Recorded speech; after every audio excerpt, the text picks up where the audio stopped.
வேலூர் மாவட்டத்தில் புதியதாக பதிவேற்றுள்ள மாவட்ட கண்காணிப்பாளர் அவருடைய மேற்பார்வையில் வேலூர் மாவட்டத்தில் உள்ள வேப்பம்பு காவல் நிலையத்தில் சட்டப்பிரிவு 302 ஈத்தாசா பிரிவின் கீழ் கொலை வழக்கு பதிவு செய்யப்பட்டு அந்த வழக்கில் வேலூர் மாவட்ட அமர்வு நீதிமன்றத்தில் சாட்சிகள் விசாரணை முடித்து நீதிமன்றத்தில் 302 கீழ் சட்டப்பிரிவின் கீழ் மாவட்ட அமர்வு நீதிபதி இளவரசன் மாண்புமிகு அவர்களால் சட்டப்பிரிவு கொலை குற்றவாளி கார்த்தி அவர்கள் அந்த வழக்கில் அத்தை மகளை கொடுமைப்படுத்தியதாக வழக்கில் அவரை கொலை செய்த வழக்கில் அவருக்கு ஆயுள் தண்டனையும்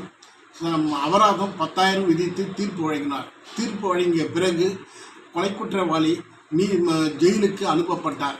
இந்த வழக்கில் வேலூர் மாவட்ட குற்றவியல் அரசு வழக்கறிஞர் மு பார்த்திபன் ஆகிய நான்